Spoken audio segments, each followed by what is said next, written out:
In this video, I'm going to be explaining what some of the Python operators are. Now, before we get into it, I actually did include this link up here that kind of goes in depth on some more Python operators. So definitely check that out after you're done watching this video. Now, let's get into really what are some of the Python operators. Now, some of the basic operators are, and I'm going to write this in a comment, there's addition, subtraction, multiplication, which is the star or the asterisk, and division, which is the slash.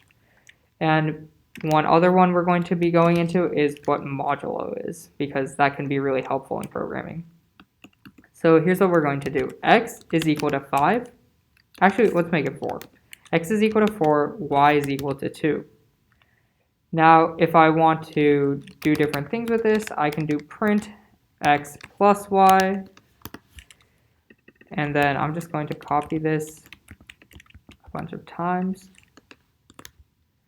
And after copying it sometimes, I'm going to change these, and obviously, when I run this program, I should get the different values. So 4 plus 2, of course, is 6.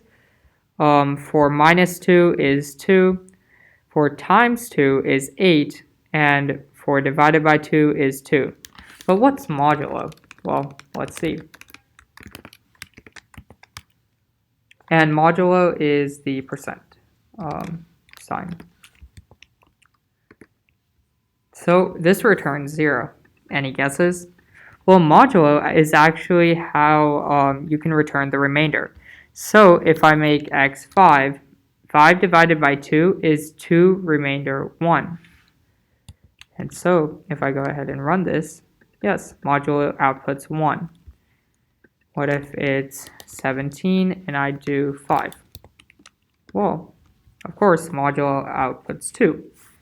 If you have any questions, feel free to leave them down in the comments. And if you have any video ideas or questions that you want to see answered in a video, make sure to leave those down below in the comments as well.